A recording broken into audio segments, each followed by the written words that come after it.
can't really say you're that surprised for Blacklist. No, I think the biggest question is a lot of stress, a lot of pressure will be on RRQ. It's up to Vin with the Kaja to try to pick up the right targets. Do you pick up, well, the Harif that's zooming around? Or do you pick up the Aldous that's going to go to the back line that just wreaks havoc? It's basically like a dive comp coming out from Blacklist International as well. And there's also that global map presence that could match that link as well. So this is it. If I may, it's a dive comp with a global box. Because again, you have the Farsa, and then you have the Aldous Chase Fate. So as long as Blacklist plays their tempo, then they can do what they're planning. But with the way RRQ drafted, might not be so easy. They have a Yuzhong, they have a Kaja, and then they have a Ling. So there's a lot from the early, mid to late that they can do to disrupt Blacklist International. And this is a pattern we've seen from game number 1. When there are too many problems that Blacklist need to address in the middle of a chaotic fight, sometimes one or two will slip through, and that is all RRQ needs to try and get an advantage. We'll have to see if they are prepared for this essentially triple dive coming in from RRQ, but ladies and gentlemen, we're going into game 4, possibly match point. In the studio, we are throwing it over to our Bahasa counterparts. But for all of you all around the world, welcome to the land of Dawn. This is match point. Blacks International sitting at 2-1 against RRQ HOSHI. Really, I cannot emphasize this enough. Match point is what's at stake here, ladies and gentlemen. This is game number 4 in the favor of Blacklist International. RRQ, it's up to them to try to equalize. Results has not been well for the side of RRQ, but Blacklist International, this is still, technically speaking, a upper brackets. I've seen this again and again, but the Aegis has been used very early by Blacklist every single time. Yeah. And look at this roam coming in from Hadji. Oh, that's a lot of damage. The Petrify will be able to walk on the way. It's now Edward time to fly away, but Clay is there. He's just trying to do all the chaos, but the stun coming out from Clay. What is going on for the side of Blacklist? An eye for an eye. Edward missed it, and that's just how the world goes. Everyone blind when violence rules. Oh man, this is what I was talking about. This is what we were talking about. Yep. If RRQ puts so much on the board, Blacklist can't answer back. Another thing that RRQ needs to really pay attention and take advantage of this is the potential, the fact that early game, Blacklist should be weaker. Of course, they have a lot of late game heroes right here. Too many. And in the mid lane at least, the Farsa can be a big problem, but everyone else needs time to scale, especially Oheb and Wise, the two main carries. So that is the window that RRQ can take advantage of, and they are no stranger to this position. They know how to take advantage of their opponent's weaknesses. Yeah, something interesting as well, if you notice how Wise is actually taking the stacks, but hold on, Skylar is actually getting caught by this Estes circle as well. Vin doesn't really have the ultimate, so has a doubt out of that. They touch and they go. Skylar takes some damage. Lord spawning in a few seconds. You can see how Wise is hovering around his purple. And you mentioned those stacks. Yeah, this is just Blacklist's effort to stop this rampage of RRQ in the early game. I mean, now with the turtle spawning, actually, not the Lord, Leo, a bit too eager here, but Skylar here gets jumped on. Someone falls going in. Hadji will be in and down the left by the airstrike. At the same time, he's going to be in. Doesn't really have the divine judgment. He's actually going to get denied. Not a very good fight coming up from RRQ, losing their marksman, but here we come. Oh, Vin, okay, gets marked, but Blacklist will not pull that trigger. Oof, that's unfortunate, man. They almost got the kill onto Oheb, but they're a bit too clean with it. The battle spells are available, but as a result, they're able to get the turtle, knowing that there's a lot more members of Blacklist in the bottom lane. Edward is coming in, being a bit of a menace there. But so far, it's still pretty even, and Blacklist are the ones actually with a bit of a gold lead, not the start that RRQ is looking for. You know, Arashi, I will agree to disagree right here, right? Because you don't want to be even against a late game comp. You want to be ahead. Right now, RRQ is just barely scratching the surface in terms of the gold lead of Blacklist. But let's take a look at the items, Leo. Well, I mean, you can see that the Farsa is building towards the Clock of Destiny. Later on, that will be a big problem. The earlier, like, Hadji gets it, the more it's going to be a problem. But for now, you can see Albert just happy feet, dancing around. Happy feet. But there's just, without a real solid engage, so far, no real movements happening just yet. Vin, though, is the one person that can change that. You know what surprises me is the fact that top lane has become mum. After that action-packed 30 seconds, Edward and R7 are like, yeah, no, we're not doing it. But bottom, though, Zaman forced out. and Vin and the rest of RRQ HOSHI in the vision, in the sights of Blacklist International. Again, I miss this. This is one key use of the Aldous ult. It's just for pure vision. Just ulting it for vision, that is definitely a creative use of the ultimate. And knowing how Blacklist can maneuver around with vision, right, with information, that is a very dangerous weapon, and RRQ needs to respect that. At any moment, they like setting up traps, and it can be exposed by that Aldous as they make a move towards the bottom side, but yet no real result right here. That's the problem about the Kaja, right? You need to rely on the Flicker ultimate to land down these struts. But let's take a look at Emblems for now. As both these two teams, they won't be able to find anything on the bottom side. It's just a lot of movement speed and cooldown. I mean, it's just how it is, right? Utility becomes so important for both these teams right now because both of them are not making simple mistakes. They need to be forced into those errors. Otherwise, it's going to be a very slow and calculative game. So with that being said, I think that RRQ has a few more tools to work out with. The Blacklist have the counters as well. This is why the drafting phase was just so confusing, so difficult to predict. Yep, again, something tells me that Aldous ban from a couple of games back in the series, Coach Arcadia, Coach Achille, they were on to Blacklist. They knew that this was up. So here, 5 minutes in, second turtle going for free over to RRQ HOSHI. Blacklist knows their timing still. They know that this is not the time to fight. I respect that, right? If you notice, even the crowd, they identify that there's no point for Blacklist to try to contest the turtle. RRQ, I think the main goal right now is to try to take down as much structures as possible, especially the top-bottom side. You don't want to allow Wise to just walk around gaining resources. But I mean, you can see the Blacklist is trading very smart, intelligently as well. They are not letting go their turrets for no reason. They always try and find something extra, and this is why it's so annoying. Once you think that you have an edge over Blacklist, they just equalize, and look at that damage though. No. That is something that RRQ can definitely use. What damage? See, he's fully healed. Right now, it is Blacklist time to do the damage.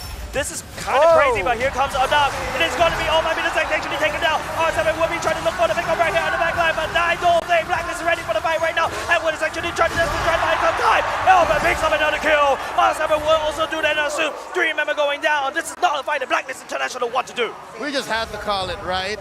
Vin, with just a split second to decide, pulls Oh My Venus into RRQ's death ball, and they get 3 for free. Now they're going to capitalize, push this top lane tier 1, and now the map is much smaller. How can Blacklist recover? I mean, James was saying, what damage? That's the damage you're looking for, man. When they combo the spells properly, that is a lot of potential pick-off for the side of RRQ. It's not just Vin pulling out Oh My Venus to ensure that no healing is done. It's also R7 with his eyes set onto Hadji at every single fight, one-shotting him if the Petrify is available.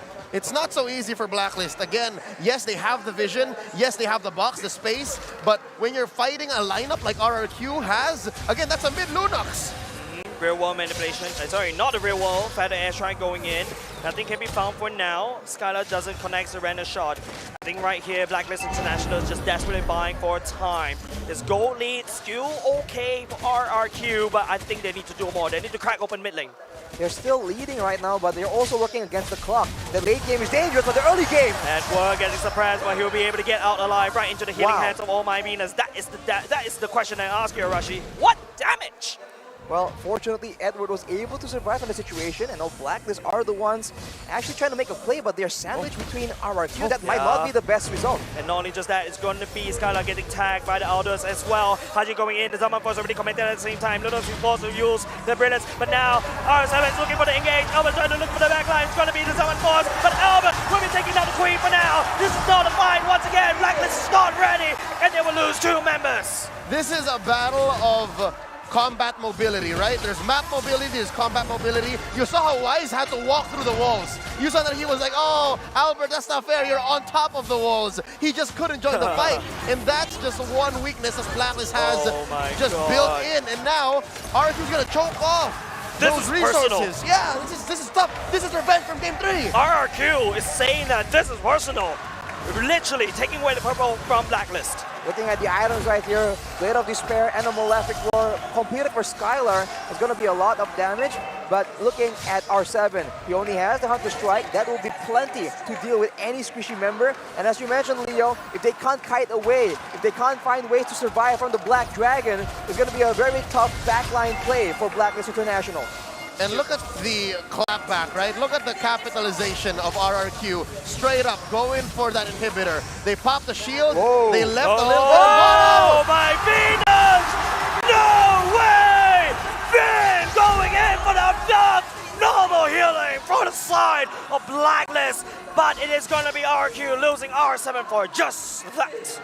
Wow, that was a great play, but R7 goes in very, very aggressively, and unfortunately he gets taken out. It might not be the best scenario that RRQ is looking for, but nonetheless, they're taking away all the turrets available for Blacklist, trying to make sure that they have all the macro advantages they need to deal with an Aldous in the late game. You know what's curious is in that engagement, Oh My Venus didn't use the ult, Oh My Venus didn't use the Aegis, so something tells me it was all according to plan. Exactly. Blacklist, Oh My Venus has died probably 2 times already without activating the ult, without activating the Aegis. This is not a very good game. Blacklist is still not on form yet. Right now, RRQ, they have the tempo and they're trying to push as much as possible. This is, once again, a little bit too personal against Blacklist. They want to make sure that they get all the buffs available, denied from the side of Blacklist International. But Hadji secures it. Hadji secures but that. yet Hadji is able to secure it. This is why it's just so irritating. But now, knowing now that R7 has the Petrify available, this is going to be a very dangerous fight for Blacklist to try and commit to if they want to try and contest this Lord. Yep, it's already spawned, and there's 4 men here. R7 in the wings. Clay just making sure that they make quick work of it. And just like that, Blacklist on the back foot. Wise securing what little resources he can. Run, Rise! Oh! That's all of RRQ on you! Finn, the conceal play going in the slow, and here comes down. Wise will be the victim of RRQ's feisty pickoff.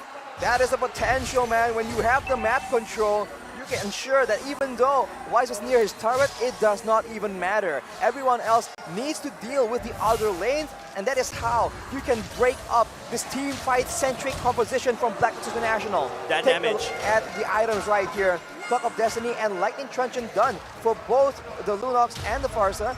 But on the other hand, Demon Hunter Sword built by Skylar to ensure that in those long, prolonged team fights, the DPS will still be readily available. Worst case scenario, Blacklist International loses inhibitor or 2. Best case scenario, they find a way to defend inside their base. But at 11 minutes, with almost 7k ahead, RRQ HOSHI, it's looking like it's worse for wear now. They can't fight, not like this. Better strike going in at the same time. The Renaissance will be able to call it on top of Hadji, but the top side is already getting broken for now. Being tried up down. It is once again the Queen, but we will not be able to survive any longer. It's going to be Wise trying to chase on, trying to build, but the Lord is actually forgotten by the side of the Blacklist. RRQ, they take the Queen and the top side. 2 for 1. And throughout all this, they take down Skylar, and Oheb is sitting at 0, 0, and 4. Albert choking away at Wise's resources. Arashi, at what point can we say that Blacklist can clap back and Blacklist find a way in? Because so far, RRQ HOSHI, I think they're willing to make these trades for permanent objectives. I mean, RRQ, they have lost like 5k gold lead, but now Hadji's in, jumped on. Oh no, that is big problem for the side of Blacklist. It's going to be Oheb trying to desperately try to shut down the dreams of RRQ, but he will lose his life as well. It's just 3. It's a scrappy fight. This is a reckless trading being done by RRQ, and it's not good. Whenever teams start trading kills back and forth, the team with the late game composition usually comes out on top. With a Harith, with an Aldous in their squad, it's going to be a bit dangerous for RRQ to keep doing this. They have to play calculated and ensure that Blacklist gets locked into their own base, because otherwise it's going to be very difficult. Man, look at this. Wise is just like getting free stacks. Yeah. Just serving up to him like on a silver platter. Like a buffet. Like a buffet. Like a buffet.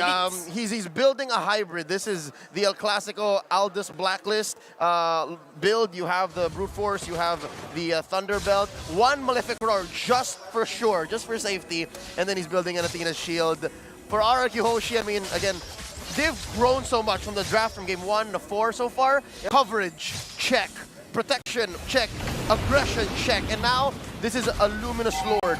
This could be it. If RRQ takes this, and then they win more team fights, it's over. We're going to game 5. It's about the positioning of Hadji. That's a lot of damage coming out with Skylar, but Oh my goodness is around there. I don't like how oh my goodness actually positioned, and once again right into the hands of Finn! Real one animation, this really trying to cover the damage, but R7 will be there. It's gonna be in the middle of the Blacklist International, but here comes Wise! He is hungry for the kills, and Blacklist International shuts down RRQ. 3 for none, 3 for none, and they're gonna go for the Lord right at the least point, right where you did not expect it. Blacks International claps back in just in time. R7! Oh! R7, another point over the side of Wise. The stack is so unsurmountable. Hadji forces the Albert to run away. Lord given over to Blacklist. 4v1 Arashi. What's RRQ to do here? They have to try and recover, man, but the gold lead is down to 1.4k only. It is a very dangerous situation for RRQ to be in. I was about to say before the previous fight that Edward is the unseen member that can be a deciding factor in these big fights, and he completely delivers. He turns it around, and now Blacklist are the ones with a gold advantage. What a disaster for RRQ. Once again, it's so weird to be fighting on this side of the map. Hadji activated by the airstrike at the same time. Finn wouldn't be able to catch it for anyone for now. It's going to be RRQ zoning the Blacklist zoning RRQ away. For the better part of 15 minutes, I get you, Jays. The fact that we haven't seen Blacklist cross the river in so long, that's just the result of the hard work of the mission accomplished by Agent Zero. You're right, Edward has been doing so much to draw lines across the map to make sure the Blacklist can make moves and can clap back the way they have now. And just like that, the gold lead swings over it. Is that, oh, Albert failed! Albert take it. missed the purple and will get ultimate right now. It's been a moment over the side of RRQ as well. And this is a big problem. Blacklist International has a bit of gold lead. Off the bat, Blacklist International now has the lead. They have equalized in the gold division. They have a lead in range, and they also have a lot more sustain and an infinite scaling hero. On paper, this is a done deal, but RRQ, they are known to do something so crazy it might just work. That is what we're looking for right here. They have tried to just pick up Oh My Venus and Hadji, and so far it's been working kind of. They need something better though. Wrong neighborhood, Bin. That's a bad place. Surprise is going to be Oheb as well. There's no way Oheb to be in. But here comes Wise. Something great for the backline. Look at the damage coming out from Wise on top of Oheb. It's on top of the Skylar, and none of the RRQ members actually fall. The fight may have gone a little bit so long. Blacklist needs desperately to get out of the way. Albert, the healer, is gone. RRQ, they reign supreme. They're looking to end the game. This is personal. The last two members of Blacks International on the map, Edward and Wise. No way. RRQ HOSHI are on a manhunt, and No they take way. down Wise. It's over. It's over. 5v1. Edward, he's fighting for dear life. Can he do it? Oh, I don't think so, Leo. RRQ will be equalizing the series. We're going to game 5, folks. We're going to game 5. The Sang Raja claps back. Not here. Not in our home turf. We're going to game 5. Looking forward to a full series between RRQ HOSHI and Blacklist International. And I was just talking that they have to try and do something different. And they go and pick off the Harriet of all people. What a performance coming in from RRQ. They are here, still in the fight. After Oheb went down, and after we saw Oh My Venus struggling to find who to heal, it was just too much to ask for Wise to finish anybody off, right? There were, what, 3 or 4 members of RRQ HOSHI that were sitting at maybe a fourth of their health. A single punch from that Aldous would have ended it, would have just turned things around, given that he is sitting on a killing